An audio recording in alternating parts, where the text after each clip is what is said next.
Alô, alô? Gente, acho que já é boa noite, né? Vamos ver se o pessoal que está lá fora entra, né? É, vamos começar então? Gente, é com enorme prazer, né, que a gente faz essa mesa, né, que é Psicanálise e Questões Raciais. O nosso GT da Ampep, eu queria mais uma vez agradecer toda a equipe da comissão científica, a nossa coordenadora do GT, a Elaine, né? E as minhas alunas que estão colaborando, a Denise, né? Enfim, tá a Denise aí, ó, que tá, a gente agradece ela, nunca está na sala, que está dando uma força enorme para os trabalhos, né? Realmente, além de colaboradora, a gente é amiga. E, bom, então, assim, na discussão do GT da Ampep, né, do nosso grupo, né, de psicanálise clínica ampliada, dentre todas as temáticas, né, que a gente discute, né, que foram tratadas aqui, migração, questões de gênero, várias formas de exclusão, de inclusão também, e é uma das questões que são as questões raciais, que são questões que nós, dentro da clínica ampliada, temos nos deparado, né?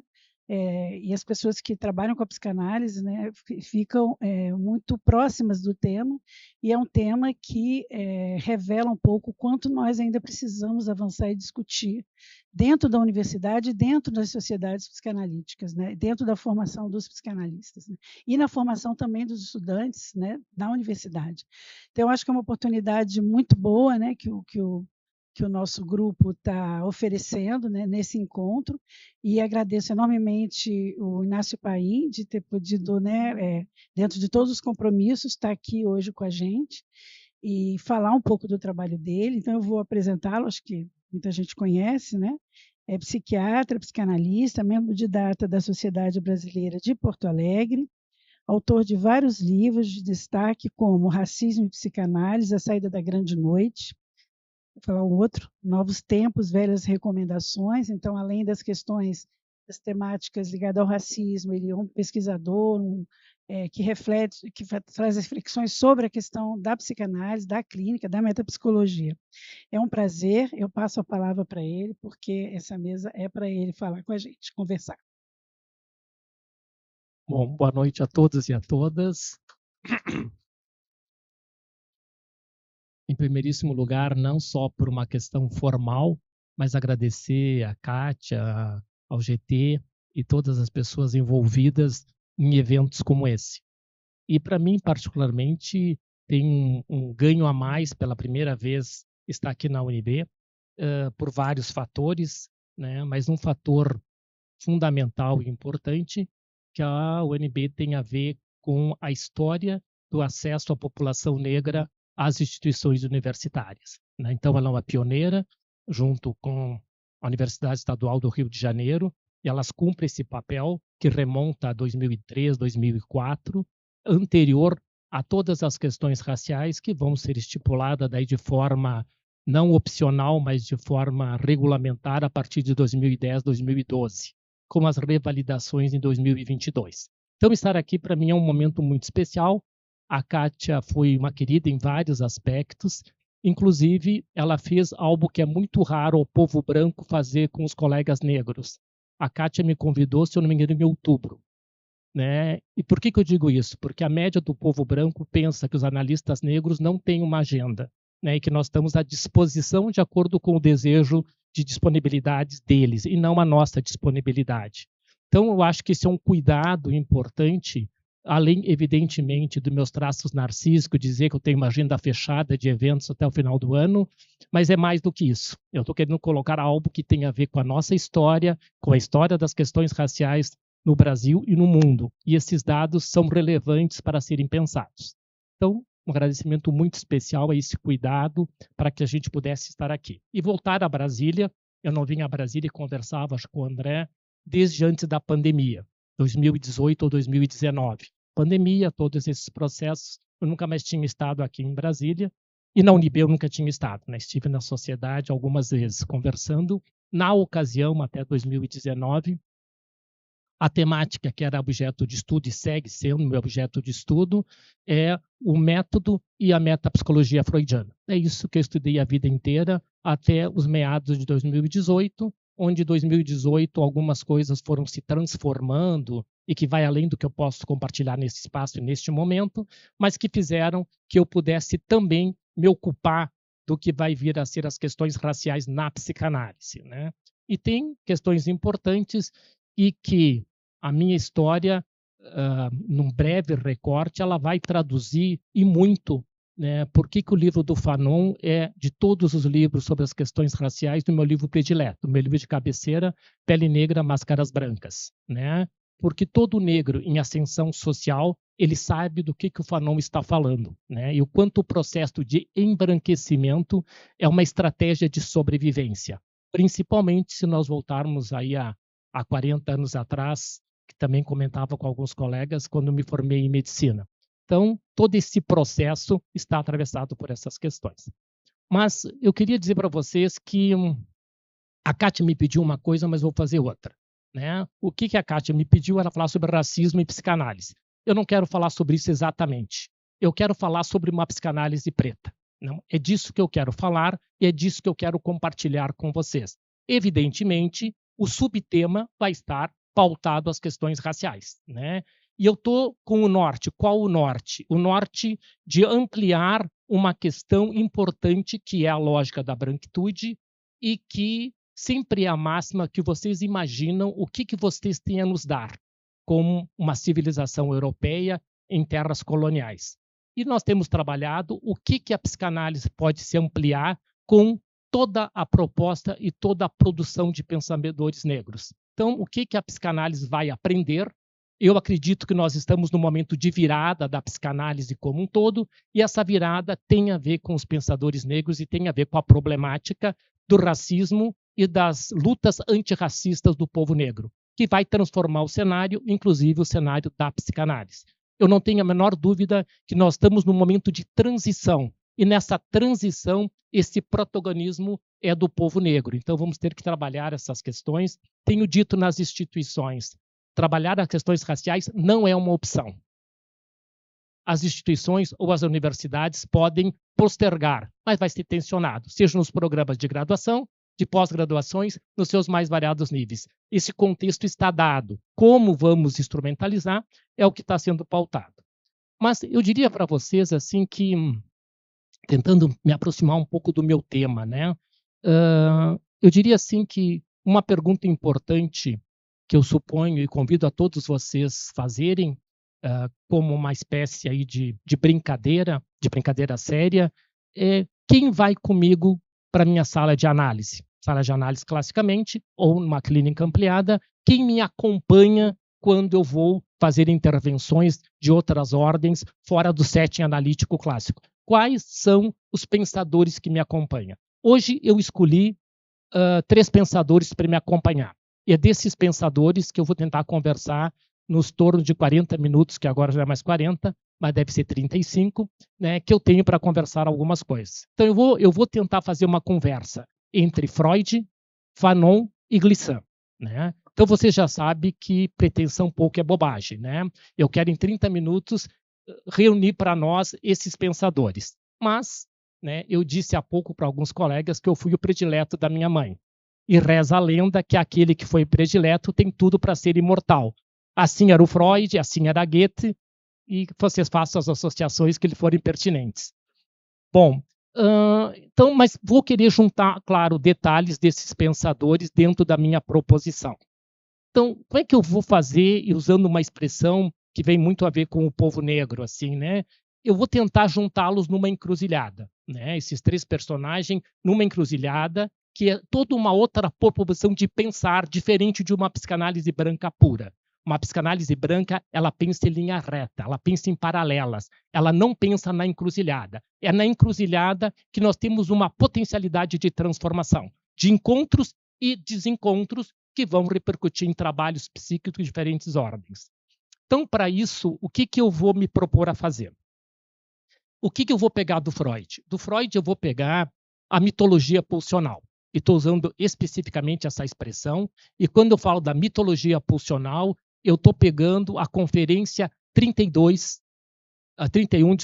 Ansiedade e Vida Pulsional. Por que eu vou pegar essa conferência? Porque lá o Freud diz, a teoria das pulsões é a nossa mitologia, formidável na sua indeterminação. Guardem essas palavras porque elas devem vir reverberar no decorrer desses encontros entre esses três grandes pensadores. Então, eu vou pegar a teoria pulsional freudiana e talvez mais especificamente a pulsão de morte como um recorte do recorte para fazer os links com o quê? Com outro conceito fundamental do Fanon. E esse conceito do Fanon, eu devo a minha releitura ao conceito do Fanon, eu devo ao Faustino e ao Gabriel, David Faustino, que o Faustino, você sabe, é um dos grandes conhecedores de Fanon, tem vários livros, etc., né?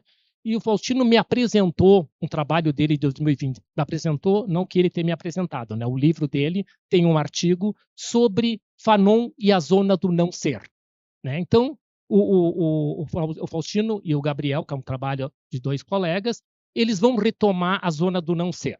E a zona do não ser, até então, era vista pelo mundo, de modo geral, o mundo psi, vamos dizer restritivamente, como a zona do não ser do povo negro, né? Não ser sujeito, não ter um próprio espaço. Essa é uma leitura possível, mas uma leitura que eu vou dizer que até então ela me incomodava e eu não sabia por quê, tanto que, né, eu adoro fazer citações, adoro olhar os pensadores. Essa frase sempre esteve lá, mas ela nunca foi objeto da minha escuta e da minha reflexão. Ela passa a ser objeto da reflexão a partir de algumas considerações desse trabalho, e nesse trabalho eles abrem a possibilidade da zona do não ser ter um outro lugar e um outro lugar de transformação e de aquisição. Eu vou ler a frase para vocês que está no livro do Fanon, Pele Negra, Máscaras Brancas, de 52. Eu vou lê-la literalmente com a ideia de que vocês possam acompanhar que eu estou de um lado, vou falar da pulsão de morte, do outro lado eu vou falar da zona do não ser, e do outro lado, de uma forma mais pontual, eu vou falar do Glissant, a questão do direito à opacidade. Então, direito à opacidade, zona do não ser, pulsão de morte, né? Então, didaticamente está bem, e vocês pensem que eu preciso vender os meus livros. Então, o meu próximo livro, vocês vão encontrar essas questões lá. Então, o que nos diz Fanon lá em 52? É uma citação. Ele diz, há uma zona do não ser, uma região extraordinariamente estéril e árida. Aqui a gente faria uma pergunta, estéril e árida para quem? Daí ele segue, uma rampa essencialmente despojada. Despojada do quê? Onde um autêntico ressurgimento pode acontecer. Onde um autêntico ressurgimento pode acontecer. Palavras do Fanon. Daí ele diz, a maioria dos negros, vou botar os óculos que eu não consigo, dos negros, não desfruta do benefício de realizar essa descida aos verdadeiros infernos. Então, essa é a frase central. Nós vamos trabalhar com o Fanon e a pulsão de morte. Lembramos que nós estamos em Pele Negra, Máscaras Brancas. Primeiro livro do Fanon, certo? A dissertação de formação dele em psiquiatria, que não foi aceita, é o primeiro livro dele. O primeiro livro do Freud, essencialmente psicanalítico, é a Interpretação dos Sonhos. Não é o primeiro livro dele. O primeiro livro dele é Afasias, uma concepção crítica, de 95. Entre 95 e 1900, o Freud vai produzir uma série de cartas e uma série de artigos, mas não livros. Então, o primeiro livro é Afasias, 95. O livro que a gente pode considerar inaugural da psicanálise, em termos de uma proposição freudiana explícita, nós estamos na Interpretação dos Sonhos. Eu gosto de dizer que a psicanálise nasceu com o projeto, em 95, mas o projeto não é uma publicação oficial. O projeto é produto do nosso voyeurismo, com as correspondências do Freud, que vem à luz, e ele é um trabalho central na formação de qualquer psicanalista que queira ter intimidade com o pensamento freudiano. Mas o primeiro livro é a Interpretação do Sonho. Por que eu estou falando dessa comparação desses dois grandes pensadores? Porque o Freud começa a Interpretação do Sonho, se vocês lembram bem, como uma epígrafe. E a epígrafe é do Virgílio a Eneida. lá o Freud diz, numa das possíveis traduções, como eu não posso mover os deuses de cima, moverei os deuses do inferno. O inferno está no processo freudiano, em 1900, e o inferno está em Fanon, em 52, nas suas temporalidade e nas suas questões. Bom, vamos conversar um pouquinho, antes de nós chegarmos, né, na questão da pulsão de morte, vamos dar uma olhadinha nesse livro centenário, aí, esse livro tão fundamental da interpretação dos sonhos. Né? O Freud vai trabalhar a interpretação dos sonhos, porque uma versão ao inferno, né? Mas a outra versão, mais literal, não é do inferno, é o Aqueronta. E se nós olhar a mitologia grega, o Aqueronta não é o inferno. O Aqueronta é um rio que leva ao inferno.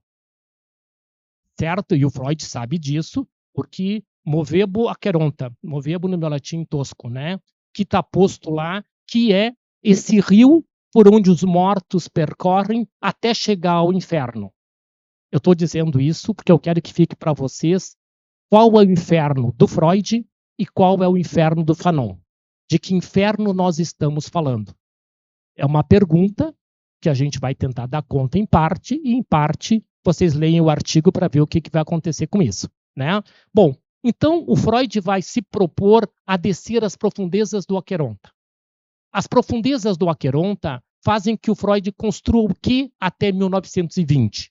Até 1920, ele constrói o mundo da representação e do desejo. O sujeito freudiano é o sujeito representacional, desejante, que tem no recalque o seu grande mecanismo operador. A vida psíquica se articula em torno do recalque, da renúncia de um desejo proibido, que é o desejo edípico. Então, o Freud, até a interpretação dos sonhos, ele vai deslizar pelo Aqueronta, pelo inferno, e tem algo infernal. Né? Tem algo infernal porque todos somos édipos na fantasia. O neurótico padece do temor de um crime que ele nunca cometeu. Então, tem algo de infernal que leva. E Freud vai trabalhar até 20 com essa concepção de sujeito, que predomina a neurose, a histeria, as incursões no Freud na psicose, na perversão, tomando, então, essa dinâmica centrada dinamicamente complexo de Édipo versus complexo de castração. O Freud está lidando no terreno da falta. Falta no jogo entre encontro e desencontro com o objeto.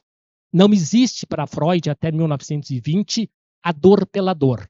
A dor sempre é produto de um não encontro. Eu desejo o seio, não encontro o seio. Klein vai fazer história com essa concepção. Né? E é a concepção freudiana até 1920. Quando Freud chega em 20, ele vai avançar no Aqueronta. Por que ele vai avançar no Aqueronta? Ele vai chegar a um termo que ele só vai usar em 37, mas que eu vou trazer ele aqui porque me interessa. Eu vou trazer de 37 para 1920. Por que ele vai avançar? Ele vai avançar porque ele vai ir mais além do mundo da representação e do desejo. Ele vai entrar, ele vai se aproximar, né, talvez de um dos destinos do Aqueronta, que ele vai chamar o leito de rocha. Expressão lá de 37. Quem for ler na Imago antiga, vocês não vão encontrar leito de rocha, vocês vão encontrar o fundo do psiquismo. Né? A Moorhurton Argentina tinha, as novas traduções da Autêntica e da Companhia das Letras, vem algo parecido com leito de rocha, ou rocha de base, aí depende como é que os tradutores vão trabalhar. E o Freud vai falar que a rocha de base, ela tem dois caminhos. Um é dinâmico e outro é estrutural. Dinâmico, que ele diz, é o fim do processo analítico, que ele vai dizer, nos homens e nas mulheres, o repúdio do feminino. Mesmo que a expressão seja complexa, nós não vamos entrar na complexidade. Quando Freud diz que nas mulheres é a inveja do pênis, podemos entrar se vocês quiserem, mas vão precisar trabalhar à noite, daí para mim não tem problema nenhum, eu sou adito ao trabalho, né? E dos homens, o temor de submissão ao outro homem. Limite, castração, limite do processo, isso vai seguir, o Freud diz, em todos nós, né? Um quanto que vai seguir de eterno, renunciando o inexorável da castração, das suas mais diferentes leituras. E ele diz que, de um outro lado, essa rocha vai estar assentada sobre o biológico. que vai dar sustentação a isso. Não. Bom, essa é uma concepção freudiana, e nesse caminho ele vai nos trazer, então, anos 20, a pulsão de morte, o mais desgarrado da pulsão de morte. Com o conceito de pulsão de morte, em Freud, eu vou conceber uma questão estrutural. Né? E uma questão estrutural, e eu vou usar um termo que o Freud não usou, mas que eu me sinto autorizado a fazer as minhas próprias construções. Qual é o termo que eu vou usar que quero que converse com a zona do não ser? O vazio originário. O Freud não usa a expressão vazio, o Freud vai falar do desamparo originário, vai falar dessa pulsão entre um conceito, entre o limite, entre o somático e o psíquico. Então ela está num outro lugar, que eu vou chamar de vazio, mas eu vou chamar de vazio fazendo um descentramento dos conceitos europeus. Né? Eu me encanto muito porque hoje eu enxergo os momentos em que o Freud sai da Europa, momentos em que o Freud vai dialogar com os não europeus. Vocês sabem que a psicanálise tem se questionado muito se nós vamos conseguir atrelados excessivamente ao legado europeu. Submetidos excessivamente não significa jogar fora o bebê com a água do banho. Tanto que eu disse para vocês, Freud é o meu objeto de estudo central na psicanálise, com os autores que eu tenho conversado. Mas se trata de nós fazermos um deslocamento do lugar hegemônico desses autores para poder dialogar com o que eles não puderam dialogar. Um europeu jamais vai poder dialogar com as questões raciais ou com as questões coloniais, porque isso significa uma dor narcísica insuportável. Lembrem, o europeu tem uma imagem altamente idealizada de si e do seu povo. Nós somos o centro do mundo civilizado. Terceiro mundo é a margem, seja em 1900 ou seja em 2024, 25, 26, vide as guerras e os lugares que nós somos colocados pelos países ditos do primeiro mundo, norte global e por aí. Bom, então, mas hoje nós podemos escutar momentos em que o Freud sai dos seus postulados eurocêntricos e vai pegando alguns elementos fora desse universo. Evidentemente, muitas vezes ele faz bem ao estilo do colonizador. Eu tomo para mim sem dar os créditos devido de onde eu tirei. Né? Então, nós temos a possibilidade de criticar Freud, mas ao mesmo tempo reconhecer que isso lança a luz em áreas mais obscuras do nosso aparato psíquico. E lembre, o meu norte é a subalternização dos povos e das raças. E como é que isso vai conversar com o pensar freudiano. Então, o Freud, ele vai tomar, e eu vou tomar dele, uma questão importante, Freud não usa, isso é uma leitura minha, para poder falar um pouco desse vazio estrutural, né? Que é o famoso provérbio, sofisma chinês, que para mim é fundamental para que vocês entendam a concepção de vazio, que é quando aquela máxima, o que faz de um vaso é o vazio que ele contém. Transpondo para nós, o que faz do aparato psíquico um aparato psíquico é o vazio que ele contém, esse vazio das origens. Lembrem que esse copo é copo porque ele tem um vazio. Certo, o vazio que agora está colocado a água, mas o que faz dele um copo e ganhar esse status é o vazio que ele sustenta. Enquanto ele for copo, ele vai sustentar um quanto de vazio nas suas devidas proporções. O nosso aparato psíquico, ele é forjado a partir desse vazio originário. Esse vazio que vai sendo circundado pelos investimentos libidinais, que nós podemos chamar lá masoquismo primário erógeno, se vocês quiserem, intricamento pulsional, mas significa vazio de representância, presença de um pulsional intenso e importante, que nós vamos chamar de pulsão de morte, que o Freud diz, a pulsão de morte é a pulsão das pulsões, né? A mais enigmática, a mais formidável, usando as suas expressões mitológicas. Né? E ele vai dizer agora sim o Freud vai tomar um outro termo, ele vai dizer, a pulsão de morte ela é guiada pelo princípio de Nirvana. O princípio de Nirvana não é igual ao princípio de inércia. Eu digo isso porque são leituras possíveis de um tom equivocado. Se o Freud quisesse usar princípio de inércia, ele teria usado porque ele usou no projeto.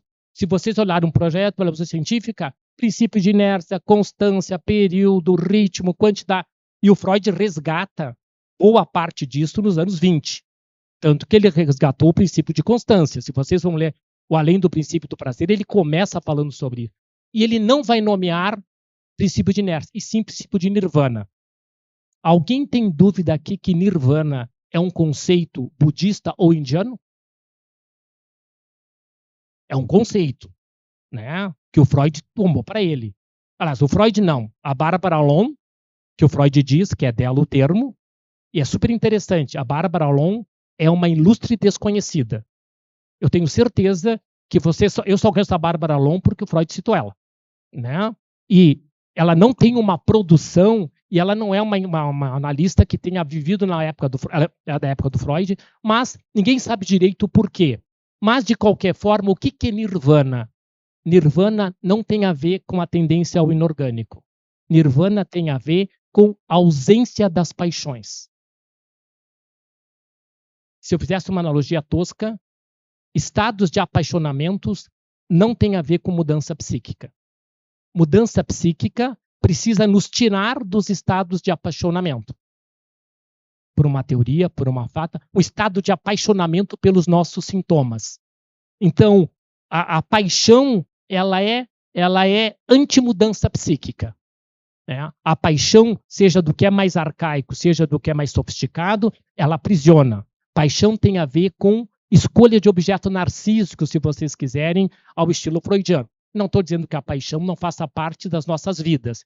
Agora, se nós falarmos de algo mais arcaico, nós estamos falando de aderência, nós estamos falando de fusão, de simbiose. Se eu usar a palavra território da paixão. Esse vazio estrutural não tem nada a ver com o que vocês, talvez, na clínica ou de autores que vão falar patologias do vazio.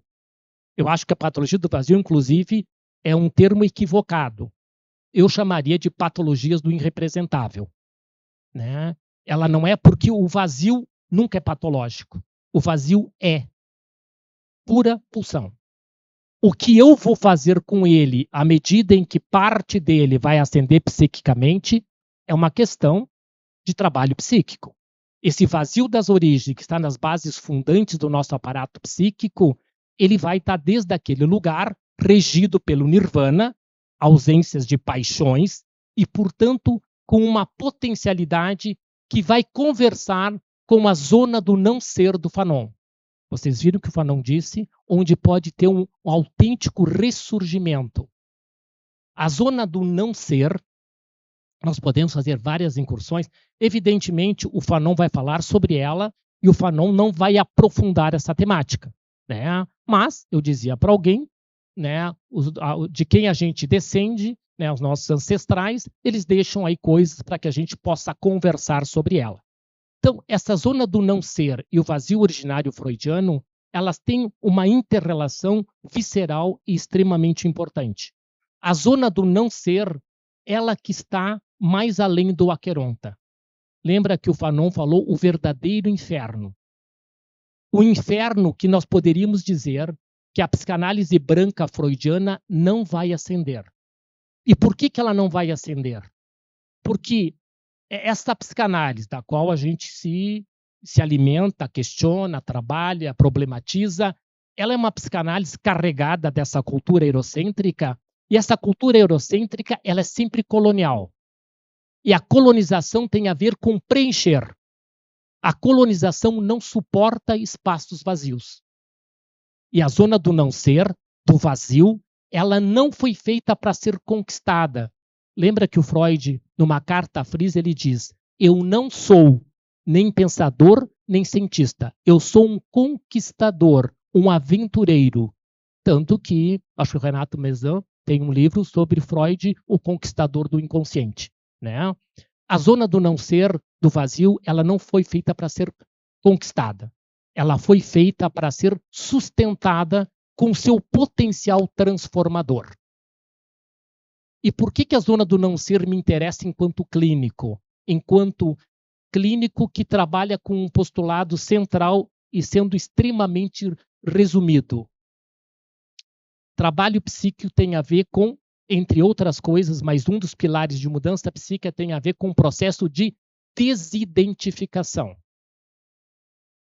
Não sei se a maioria de vocês concorda que uma análise vai ter que abrir espaço para desidentificarmos e novas identificações, dentro da teoria das identificações, mudança psíquica.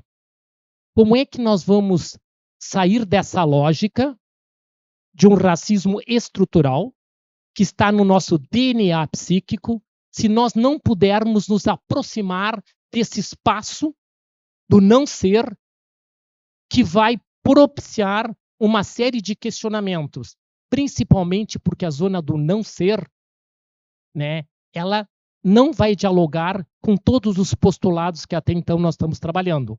Ela é extremamente, né, de produzir o mais radical do infamiliar que nos habita, ou do inquietante, pegando o texto do Estranho do Freud.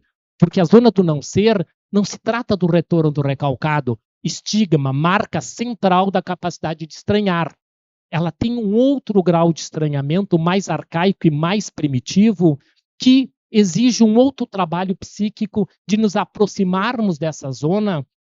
E qual o trabalho para que a gente possa se alimentar e, ao mesmo tempo, vir a trabalhar para desidentificações estruturais como racismo, machismo ou misoginia, se vocês quiserem. Esses elementos, pegando dois grandes elementos, podemos entrar em todas as questões de gênero, etc. Que recursos nós temos para avançar para esse outro território? Esse outro território que exige uma capacidade de suportar o insuportável. Porque, assim, o Freud vai usar a expressão para a pulsão de morte que ela é demoníaca. Ela não é demoníaca. A leitura que eu faço dela pode ser demoníaca. O inferno do Fanon não é o inferno judaico. Judaico eu não sei, mas cristão não é. Certo? O inferno é esse lugar do desconhecido absoluto. E que não tem que ser conhecido. Algo que o Glissant vai dizer assim, a cultura que eu tenho que compreender para poder dominar. Eu tenho que dissecar o outro no afã de que esse outro possa ser medido a partir dos meus referenciais e não da sua própria singularidade e desse incognoscível que nos constitui. Então, assim, essa questão de como isso vai reverberando e como isso vai transformando é a antítese desse processo em que o vazio, ou essa zona do não ser, tenha que vir a ser. Né? Tanto que o Glissant tem um termo, eu estou com um tempo razoável, tanto que o Glissant tem um termo importante, ele diz, talvez não se trate do ser, mas do sendo. Né? E o sendo me interessa. O sendo que remete a uma ideia, o ser é algo que fecha, que é como eu posso dizer assim, eu sou um psicanalista, né? Ou estou sendo um psicanalista em alguns momentos e outros não. Então, o sendo nos convida, eu posso dizer que eu sou um homem cisgênero heterossexual. É ser isso, eu estou sendo um homem nesse momento cisgênero. Nós queremos crer que é ser, né? Porque o sendo é extremamente angustiante. Então a minha heterossexualidade não está dada. A minha heterossexualidade está num contexto de várias contingências e que destino ela vai ter, seja a minha homossexualidade, minha heterossexualidade. A ideia do ser e eu sou é uma ideia de tomar posse de mim mesmo. É uma ideia, de novo, de apropriarmos de algo e não suportarmos justamente esse descolamento, esse processo que exige trabalho psíquico. E esse processo é que eu estou tentando ligar para vocês o que esses dois autores que eu peguei, né? Podemos pegar outros autores, né? O que o Fanon nos traz sobre essas questões, né? O que o Glissant nos traz sobre essas questões, sobre esse outro lugar, esse outro espaço. Esse outro lugar, esses espaços que tem um devir. E um devir que é de uma outra ordem. E não da ordem até então estabelecida. Que faz com que a gente possa repensar que lugares são esses, que espaços são esses, né? Porque nada é mais assustador dentro desse universo que nós estamos falando que o não ser seja algo para ser habitado e para ser vivido, e não para ser apagado. Por isso que eu, assim, patologias do vazio, eu entendo o que os colegas estão dizendo. Só que é patologizar o que não deveria ser patologizado. É poder questionar o nosso temor de nos aproximar de um lugar que não tem nome, tanto que é não ser. Né? O Fanon está nomeando pela negação do ser. O que é, nós não sabemos. Né? E não foi feito, talvez, para ser sabido aos moldes que até então nós temos regido a nossa forma de ser e estar no mundo. Eu sei que está um pouco final da minha fala. Eu quero ler para vocês o finalzinho do texto, das coisas que escrevi sobre essas coisas. É um trabalho meu e do Augusto, né, sobre essas questões. Eu quero fazer um breve costura para que a fala fique um pouco mais integrada, já que eu joguei uma série de coisas para vocês, mas dentro da ideia de produzir trabalho psíquico, dentro da ideia de produzir o mínimo de estranhamento para que vocês tenham uma noite de sono mais inquieta. Né? Se for isso, eu já ganhei a minha viagem até Brasília. Bom, pessoal, quero ler esse trecho final. Vou tentar ler aqui no celular, porque eu acho que está mais resumido.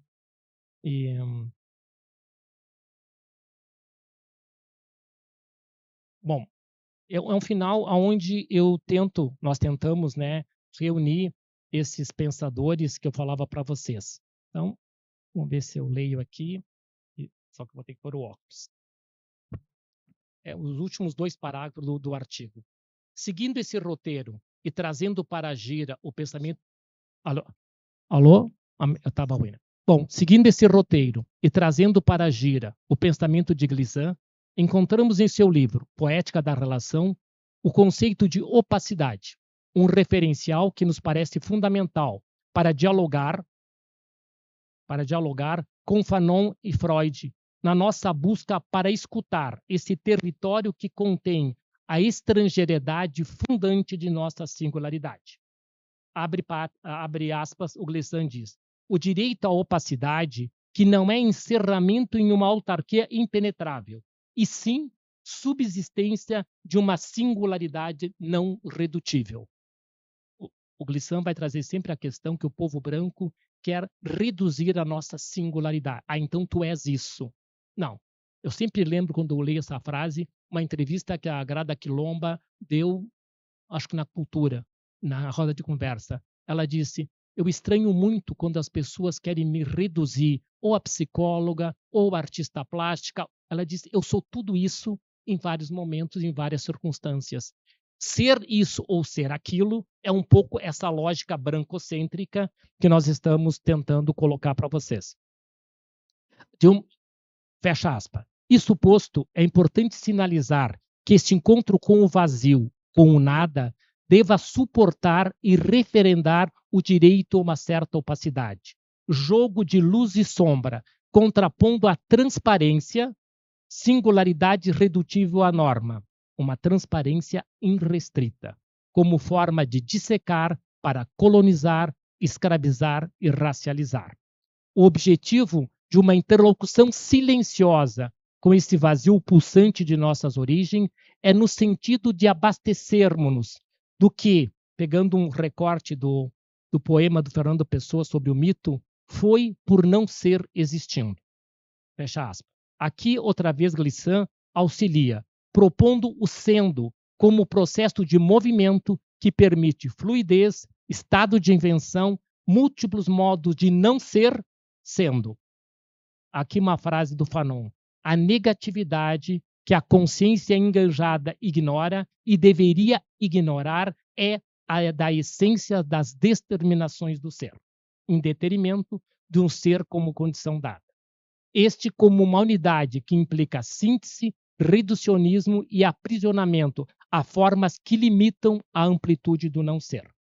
Esse modo operante do pensamento ocidental, tudo saber, se alicerça no princípio que, Glissant, para poder te compreender e, portanto, te aceitar a ti negro, palavras minhas, devo reduzir tua densidade a essa escala ideal, que me fornece fundamentos para comparações e talvez para julgamento.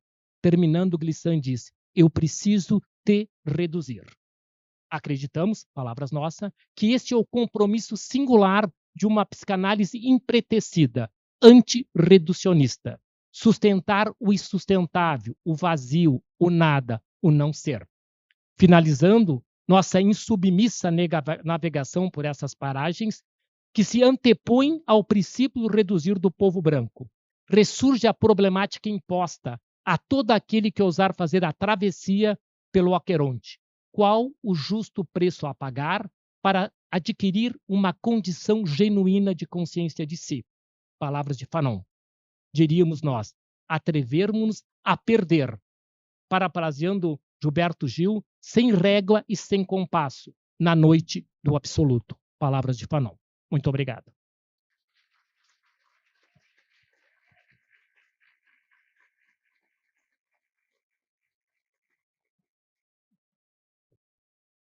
Bom, gente, agradeço enormemente essas reflexões, né? Que foi difícil, hein, organizar aqui.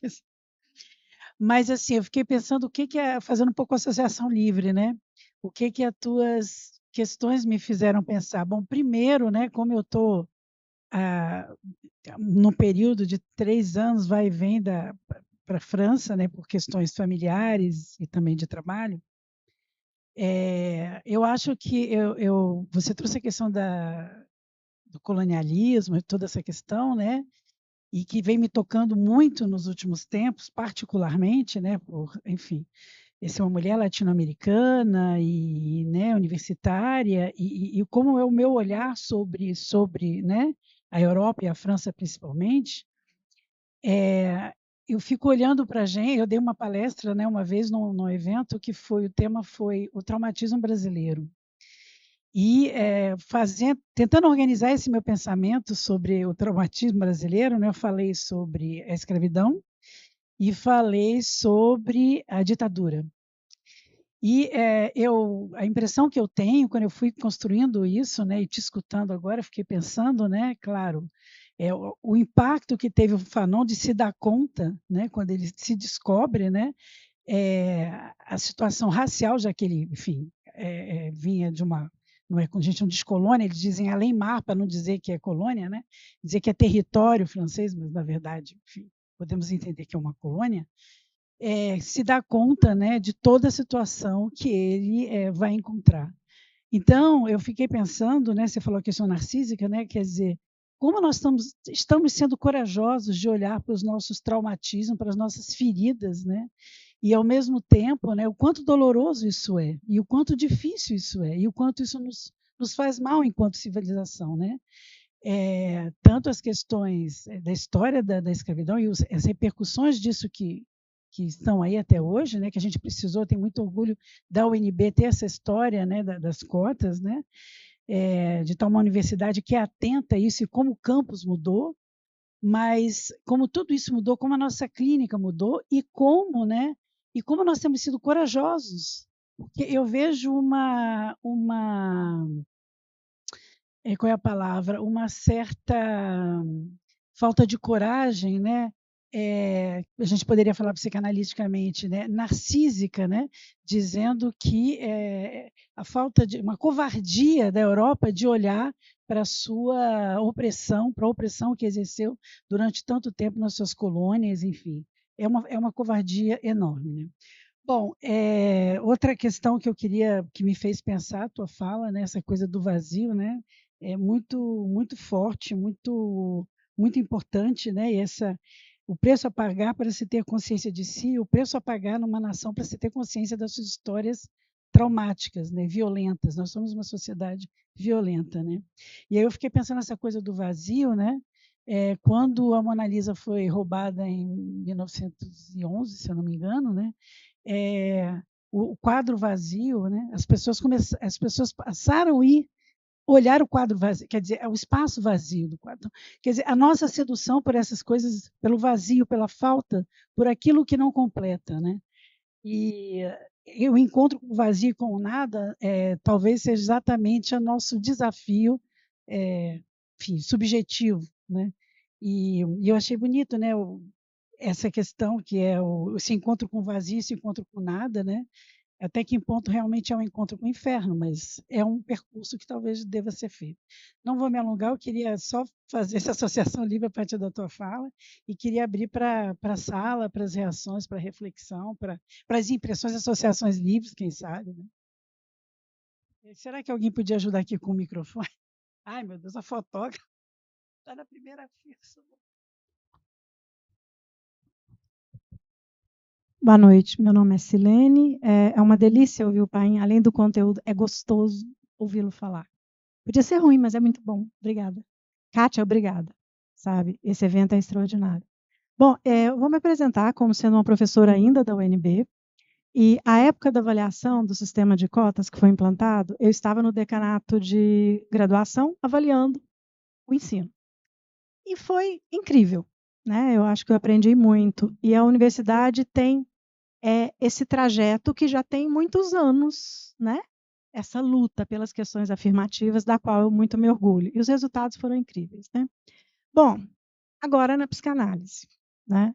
Eu fiquei ouvindo o Paim e pensando que esse aqueronta mover, esse sendo, esse fluxo do rio que vai dar no não ser do inferno, o quanto a psicanálise branca, que ainda é exercida, aliás, quantas pessoas pretas nós temos aqui? Muito poucas, né?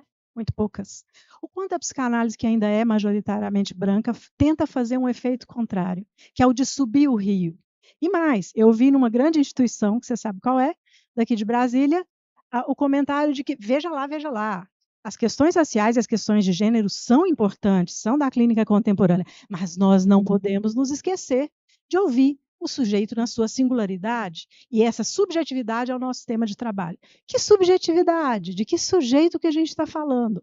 Então, eu vejo a psicanálise branca, historicamente e atualmente nas instituições, em grande parte, tentando fazer esse aqueronta mover ao contrário. Seja um psicanalista, Paim, um psicanalista que fala do sujeito, da escuta lá no divã. Acabou, é por aí. Então, é uma luta imensa, gente. Obrigada.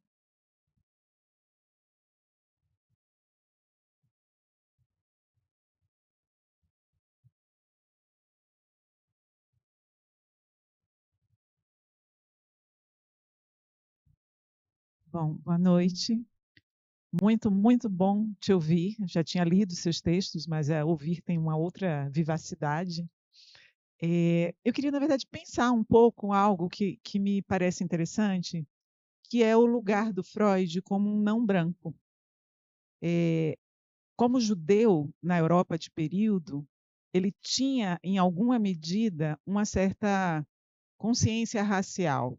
Eu gosto de pensar isso, eu lembro muito do texto dele lá de 1926, que é o discurso, né, de Binaidrit, etc. e tal, onde ele fala, bom, eu sou judeu porque vocês me apontam como judeu, assim como algumas passagens dele que eu acho que tem quase que uma ironia quando ele diz assim, porque os povos ditos superiores, né? E isso convivendo lado a lado, de alguma maneira, eu acho que eu estou tentando pensar um Freud cindido, sabe? Convivendo lado a lado com esse espírito europeu, o de conquistador, esse que vai falar dos povos como selvagens, esse que vai, de alguma maneira, buscar uma certa assimilação. Então, e aí eu lembro muito, eu estava tentando lembrar o nome do personagem histórico, mas eu não lembro, aquela cena em que o Freud está ainda criança com o pai e que uma pessoa passa, derruba o kipá do pai e diz saia da rua, e que o Freud diz eu faria diferente. E ele se identifica a uma outra pessoa de uma outra etnia, ao Aníbal, exatamente. Uhum. Mas é uma loja identificatória. Então, assim, bom, queria te ouvir um pouco nessa dimensão, porque eu acho que isso é interessante, inclusive para trazer para a cena, se eu quiser, agora já sou eu associando, tá? Se eu quiser fazer essa aproximação com o Fanon, que o Freud não teve esse efeito traumático, digamos assim, que o Fanon teve, a sacada que ele teve quando ele diz que ele ouve o menino dizendo, olha mãe, né, um negro tem um medo, né? Mas essa cisão, não sei, queria te ouvir um pouco nessa direção. E obrigada mais uma vez.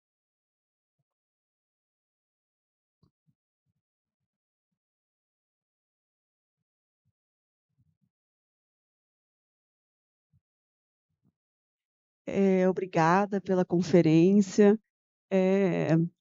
Eu só queria, porque, como a Kátia falou, das associações livres, né? E aí você falou da encruzilhada, e eu fiquei pensando no Exu, né?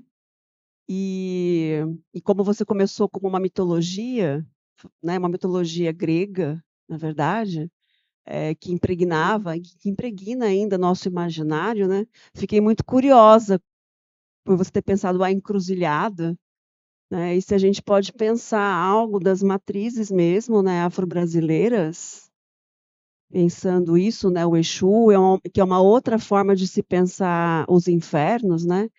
E me chamou muito a palavra que você falou da irredutibilidade, né, da branquitude, fazer uma irredutibilidade, como se pudesse ser só uma coisa ou outra.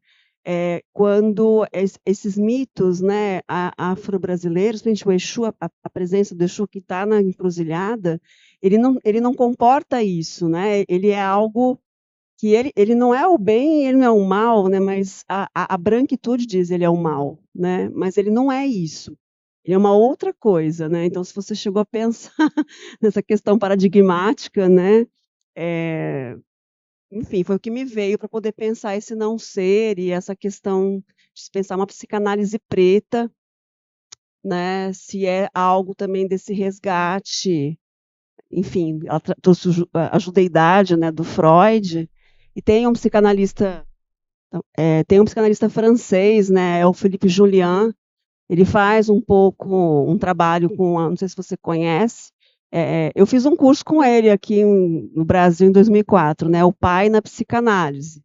Depois ele fez um livro, mas é assim, eu tive a sorte dele estar pensando o livro, né, quando ele deu o curso, e ele diz assim que a psicanálise ela tem essa questão, né, do pai, ou o nome do pai, o lugar para o pai, e ele pensa, né, Freud, um judeu,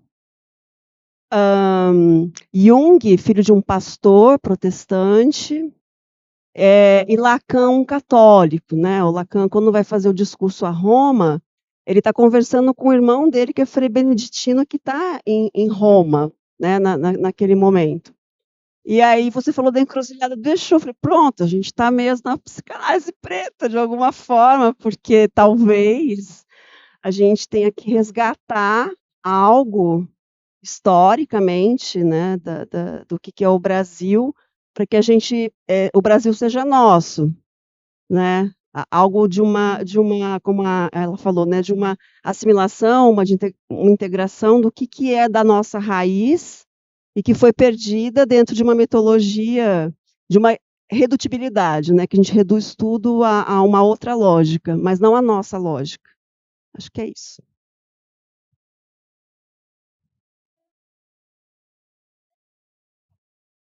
Aqui, gente.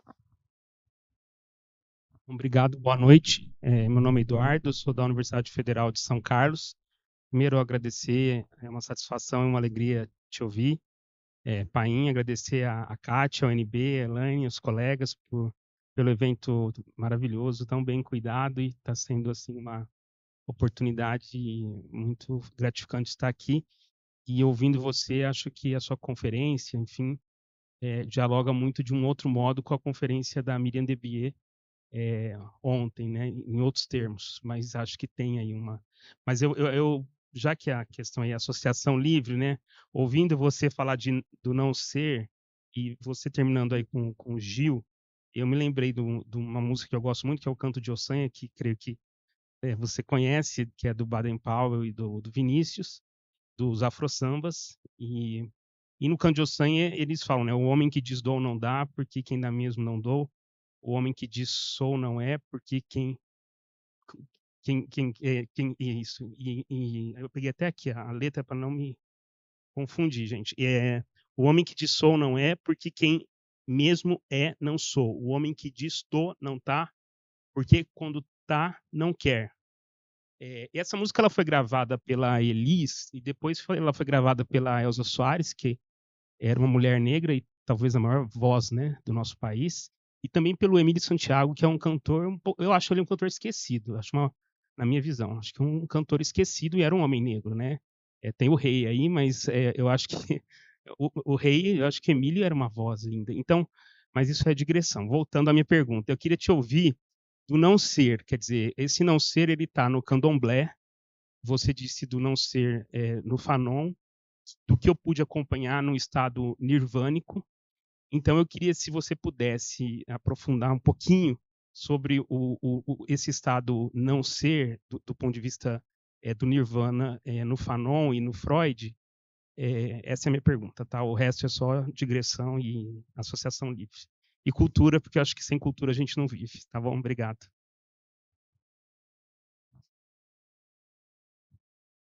Boa noite, professor. Meu nome é Ana Maria Villanova. Eu queria lembrar, né, a professora Kátia, a manifestação, talvez inconsciente, que aconteceu hoje na aula, na oficina da professora Denise, né, que nós tivemos um momento de choque racial. Né, professora? Podemos falar isso? Na sua opinião, não? Por isso, cada um vê de acordo com o seu inconsciente. E a partir daí, professor, eu queria que o senhor trouxesse, se for possível, a questão do inconsciente da mãe preta de Lélia Gonzalez, né? Como que isso pode ser ampliado na clínica negra, da psicanálise negra mesmo, né?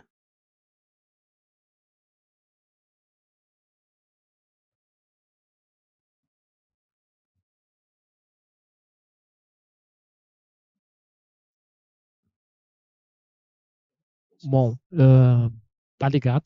Acho que não tá ligado, né? Tá? Kátia.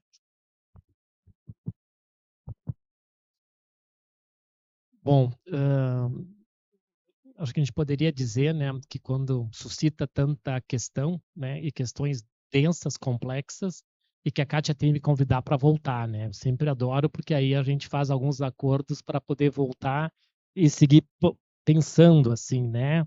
E quem sabe voltar um dia e que gostaria de fazer essa experiência e a gente poder não fazer uma conferência, mas partir de um texto e, claro, dentro de que cada um de nós se animasse a ler o texto, um texto mais curto, e poder conversar a partir do que está posto ali, porque a gente faz alguns recortes para poder contemplar uma fala que fique minimamente prazerosa e que dê sentido. E enquanto eu ouvia vocês, dos textos, né, que é aquele poema que eu citei, só um recorte do Fernando Pessoa, a parte principal dele é quando ele diz: o mito é nada que pode ser tudo. Né? Então, essa frase, ele foi extremamente feliz, que o mito é um nada que pode ser tudo. Esse é um mito vazio, essa questão mítica, é um nada que pode ser tudo, de acordo com as possibilidades que a gente tem de poder conviver com essas questões. Mas, dito isso, a Silene pergunta uma questão importante, assim, e tem um outro trabalho que eu vou conversar um pouco amanhã na sociedade. Não estou fazendo propaganda da atividade de amanhã, tá? Na Merchandise.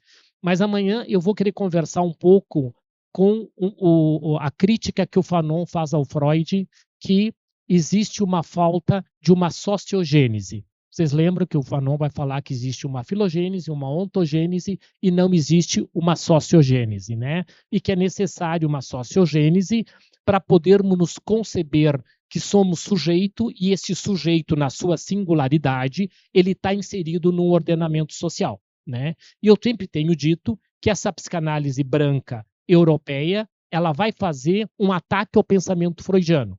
Qual é o ataque central e mais antifreudiano dos psicanalistas europeus, da qual nós somos descendentes? A cisão entre psicologia individual e psicologia social. Essa cisão não é freudiana.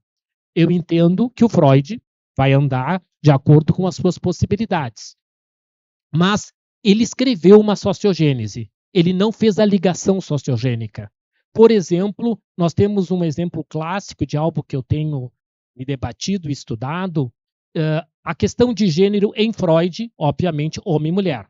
Freud não vai além disso nessa temporalidade. A questão de gênero em Freud, o Freud, principalmente os trabalhos de 23, 24 e 25, 27 e depois 31 e 33. né? Eu não vou citar todos os nomes, porque eu quero... Mas esses trabalhos são trabalhos importantes para Freud dizer como é que alguém se torna homem, como é que alguém se torna mulher. 23, Organização Genital Infantil, e até feminilidade, sobre a feminilidade, a Conferência 33. Né? E o Freud vai trazer essas questões centradas numa questão em que ele não vai contemplar que no tornar-se homem, no tornar-se mulher, tem algo de um ordenamento social que coloca homens e mulheres num determinado lugar. Né? Que tornar-se mulher no século XX ou no século XXI tem elementos que têm a ver com o meu romance familiar estrito sensu, mas tem a ver com o que o Freud disse, mas não ligou na hora do gênero. O Freud, em 14, escreve o trabalho dizendo que as origens do aparato psíquico é narcísico, eu ideal, produto do investimento parental. Se vocês forem ver narcisismo primário, é a base fundante do aparato psico-freudiano. E ele vai dizer que é produto dos desejos parentais. Eu sempre cito duas frases para ver a determinação de gênero a partir do inconsciente parental quanto produto de um ordenamento social. Quando Freud diz, todo menino nasceu para ser um grande homem, um herói. Quando eu disse que a minha mãe me escolheu como predileto, ela queria que eu fizesse essas duas coisas. Vamos ver o que acontece. Um grande homem e um grande herói. As mulheres para serem princesa, a título de indenização tardia para sua mãe. Vocês entendem o que está dito isso? Eu não posso ler Freud, não deveria, porque eu tenho o privilégio que ele não teve. Ele foi escrevendo e ele não teve tempo de fazer as costuras. Eu posso. Eu posso pegar o texto de 14 e pôr no cerne desses trabalhos para dizer como eu chego na fase de descobrir quem tem e quem não tem, as meninas chegam de uma forma e os meninos chegam de outra, de uma forma mais ampla. Eu, menino, chego hiperinvestido narcisicamente. As meninas chegam com danos narcísicos diferentes do que os meninos. Dificilmente o menino vai ouvir, isso não é coisa de menino. A não ser for brincar com boneca e tivermos coisas conservadoras. As meninas, não, isso não é coisa. Se a calcinha da menina tiver à mostra, menina não mostra as calcinhas. A cueca de um menino, exemplos da vida cotidiana. Século XXI, 2026. Então, o Freud não, mas o Freud tem essa sociogênese que ele vai falar o tempo todo. Quem não fez a inter-relação, ele não fez. Mas ele escreveu contemporâneo a esses textos, ele vai escrever Psicologia das Massas e Análise do Eu. Vocês entendem? Eu estou citando o título. Ele vai olhar para as massas para ver como é que o nosso eu se constitui. Né? Pegando esse exemplo clássico, né? O texto de 21, que está ali colocado de forma literal essas questões. Né? E aí o Freud vai trabalhando, vai trazendo todas as questões, mal-estar na cultura, Moisés, futuro de uma ilusão, aonde são textos ditos sociais. Eu tenho tentado sair dessa armadilha. Não existe textos sociais. O que existe é uma concepção metapsicológica freudiana que transita pela cultura, transita pela individualidade do sujeito e transita pelo método psicanalítico. Quando a gente diz que é social, a gente já fez a cisão, né? Então está lá o social e a metapsicologia da clínica da vida cotidiana está aqui, o que vai dar subsídio para analistas se colocarem neste lugar, né? Enquanto eles não leram, por exemplo, Totem e Tabu. Eles não leram, eles teriam que ler para poder dizer. O sujeito se estrutura dentro de uma concepção em que o Édipo está no individual e está no coletivo. Né? E lembrando sempre a vocês que desde a Horda Primeva se instaura o patriarcado. Quem compõe a Horda Fraterna? Homens brancos europeus. As mulheres não fazem parte da Horda Fraterna. As mulheres são objeto de troca. Os demais povos nem existem, selvagens ou primitivos. Isso não é o Freud. Isso é o Freud, um excelente leitor da cultura. Excelente leitor não significa que nós não vamos tensionar, mas quando eu olho para o Supremo, eu estou olhando para quê? Para a Horda Fraterna. Alguém tem dúvida numa interpretação selvagem, mas do social? O que é o Supremo? A Horda Fraterna, composta exclusivamente por homens brancos e uma mulher branca. Não vou nem discutir os homens e mulheres negras que não têm espaço para isso. Mas é diferente essa horda fraterna da horda da antropologia freudiana. Então, esses elementos seguem reverberando, que é justamente na tua questão. A questão da judeidade, né, que tu trouxeste assim, que é uma questão importante, sim, como é que o Freud vai lidar com esse contexto, desde as suas vivências infantis. Inclusive, quem não viu esse fim de semana, nós tivemos na minha sociedade o documentário O Outsider Freud, o Forasteiro Freud, né, um documentário belíssimo, bem interessante, criativo, curto, excelente, e que vai pontuando alguns momentos da obra. Inclusive, essa passagem que a Sueli lembrou do Freud e Akipá do pai, né, ali vem toda uma história também desse ódio com essa figura paterna, trazendo um pouco o que o Freud vai falar lá no trabalho Organização Genital Infantil. Ele diz, as mulheres vão ter uma relação de rivalidade com a mãe, porque a mãe é responsável por elas terem nascido menos aparelhada que os meninos para lidar com a vida. Freud vai dizer, entre aspas, para o pai dele, que ele tem um ódio desse pai, porque esse pai o trouxe ao mundo em condições menos aparelhadas do que o povo branco, genuinamente falando. Então, como é que essas questões de gênero e raça vão se intercruzar? Então, o Freud vai viver isso. Evidentemente, está no teu subtexto, né, Sueli, que a problemática do povo judeu e do povo negro, ela tem um ponto de partida fundamental, né? Porque com toda a questão do genocida, com toda a questão antissemita em diferentes contextos da história da humanidade, ser judeus não está posto. Né? Eu, um homem negro nesse palco, é impossível que vocês não vejam que lá está um homem negro, um homem preto, como diz Fanon. Se eu fosse um judeu, vocês até poderiam pensar sim ou não, etc., pelo meu sobrenome, etc. Muitos judeus vão mudar nomes para nomes cristãos, etc. Mas o Freud tem. Mas o Freud não vai ter a menor sensibilidade com o povo negro ou com os povos subalternizados. Isso ele não consegue chegar. O Freud vai ser o sujeito que vai ter uma concepção que ele vai se frustrar com o iluminismo. Né? A ideia de liberdade, igualdade e fraternidade. Mas, de novo, o Fanon tem uma frase bem bonita nesse livro também, né? Ele diz, eu sou radicalmente um homem do meu tempo, com limites e possibilidades, mas sou um homem do meu tempo. E o Freud é um homem do seu tempo.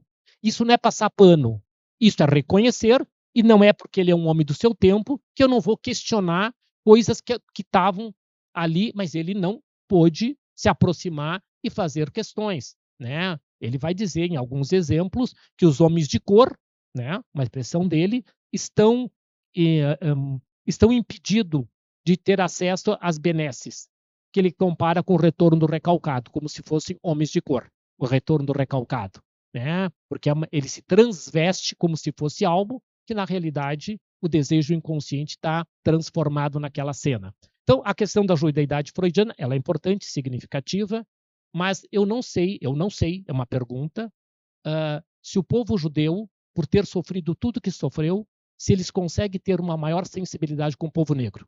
Uma pergunta que não significa que é diferente de um monte de povo branco, que não é.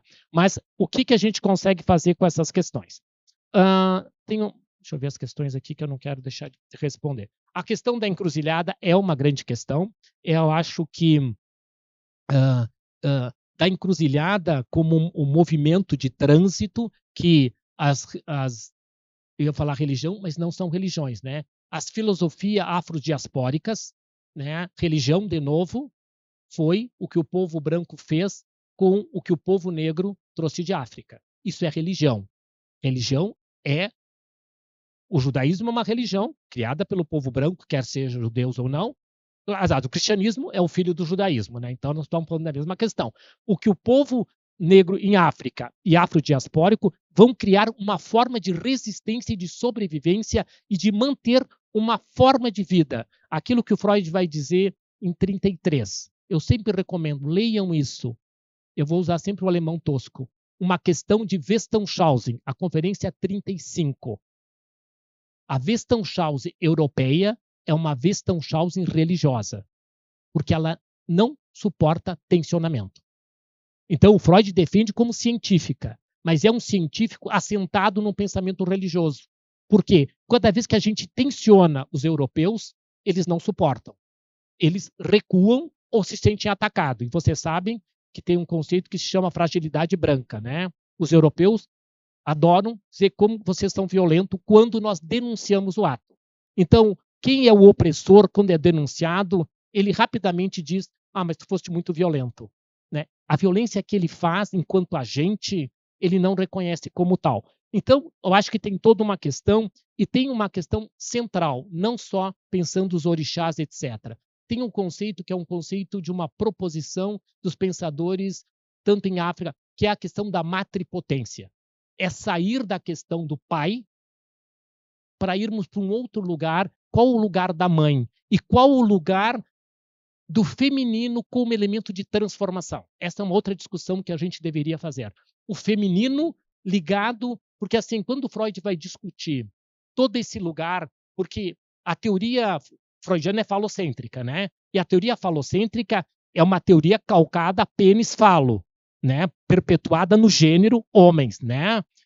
A transformação, quer seja da psicanálise ou da cultura, ela vai ter que romper com a teoria falocêntrica e a importância de mulheres, né? Pensando amplamente na linguagem freudiana, do feminino oriundo das mulheres ou dos povos racializados, desde uma outra perspectiva não fálica.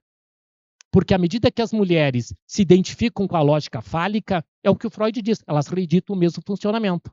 Ou, se eu, homem negro, estou identificado com uma questão fálica, com uma crença de um possível poder que eu não tenho, que eu possa vir a crer.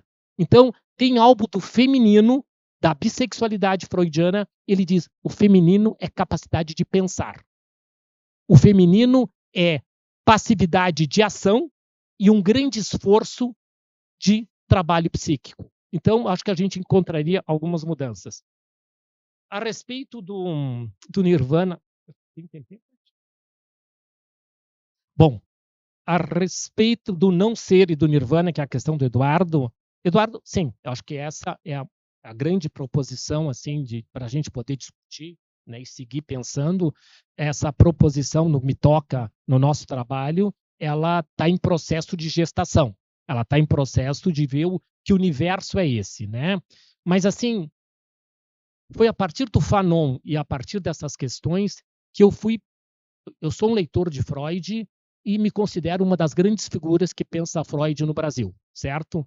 Eu nunca tinha olhado o Nirvana diferente do princípio de inércia. E não é que o Freud não deixe algumas esperas para pensar quando ele diz a volta ao inorgânico, livre da tensão zero, ele vai dizer isso. Mas ele não usou. Ele usou o princípio de Nirvana a partir de 1920 e vai manter até o final da obra. Então, a gente resgatar que Nirvana não é isso é fundamental. Mesmo que o Freud não tenha dado crédito que o Nirvana... Porque o Nirvana dele, eu ficaria atentado. A maioria dos grandes filósofos vão dizer que eu estou equivocado. Mas como eu não sou filósofo, e o Freud diz que ele usa as coisas de acordo com os seus interesses, e eu estou bem identificado com ele.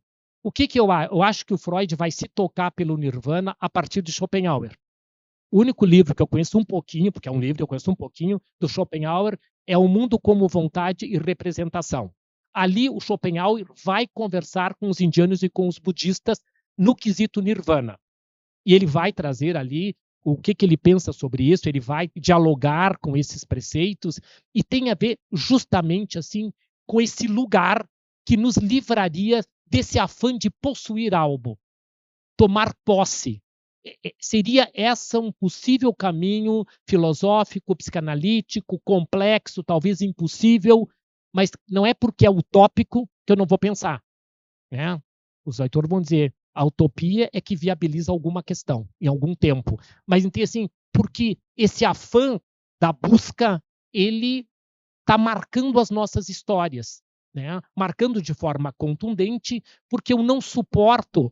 Talvez o Bion vai entrar nessas histórias que eu não conheço, então não vou entrar, mas o Bion, nós sabemos parte, na minha ignorância, parte dele vai dialogar com algumas coisas da sua herança do tempo que passou na Índia, né? Eu entendo que sem memória, sem desejo e sem compreensão, é ele fazendo uma leitura desta questão que eu chamo de nirvânica, baseada em Freud, Bion, fale com os bionianos. Mas eu, numa leitura livre, eu estou associando livremente, autorizado pela plateia, já que todo mundo associou, também posso associar. Né? Então, esse princípio de nirvana, ele ganha um outro lugar em um outro espaço, que nos possibilita transitar. E principalmente, assim, que eu acho que seria uma grande aquisição, e talvez, assim, o que a Kátia falou do quadro, né? Mas eu acho que, assim, que a gente olha para o vazio como criança assustada, né? Meio assim, com uma certa distância, porque o vazio, ele me desorganiza psiquicamente. Eu posso dizer, como analista, que bom, sem desorganização, não se cria nova organização. Essa é a essência da pulsão de morte como potencial criativo. Potencial. Ela não é porque ela não cria nada, mas ela desestabiliza o status quo. Nesse contexto da psicanálise mundial, os pensadores negros estão identificados com a pulsão de morte, tensionando o status quo.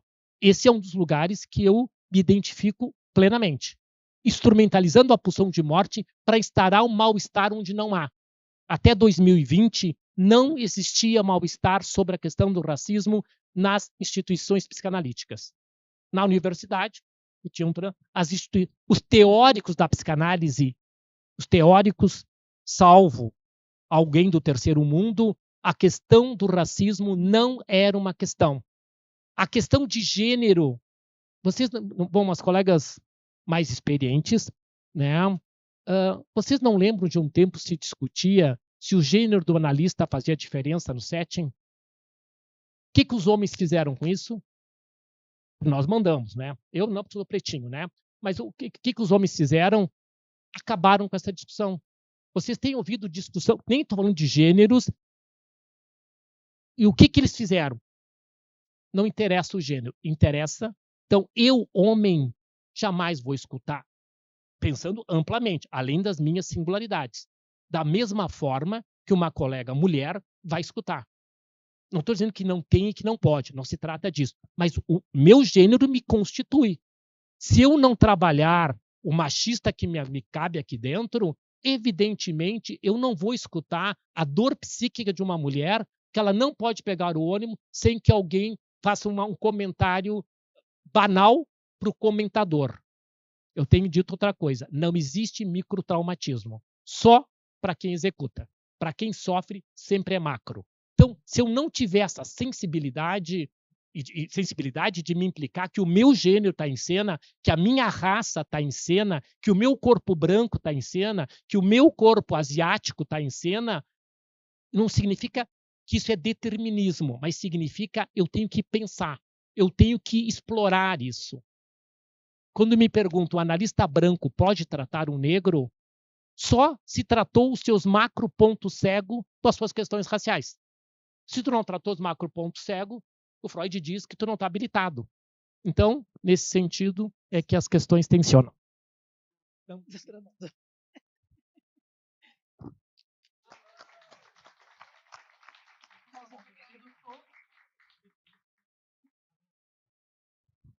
Bom, eu tinha falado da Mãe Preta, peguei rápido aqui que a Ana Maria trouxe. A Mãe Preta é uma grande questão, fantástica, é uma das grandes distribuições da Lélia Gonzalez, junto com a amefricanidade.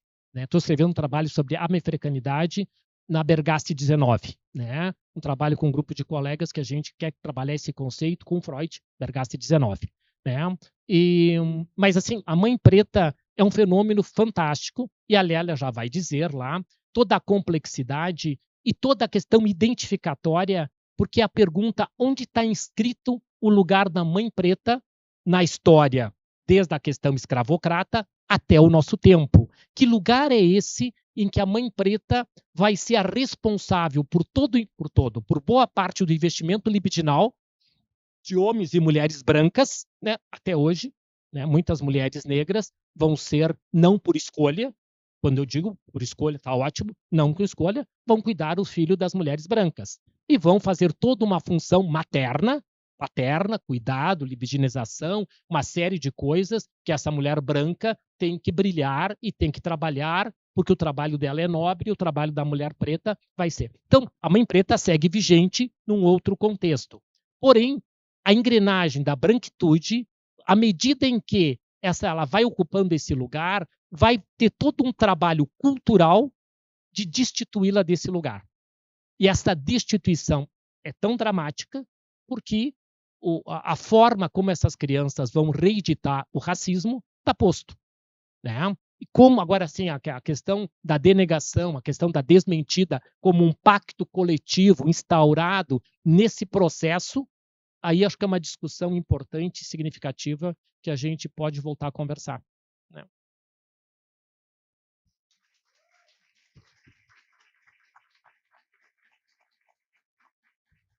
Bom, gente, agradeço enormemente ao Paim, ao público, a que está aqui, o pessoal que está nos acompanhando pela internet.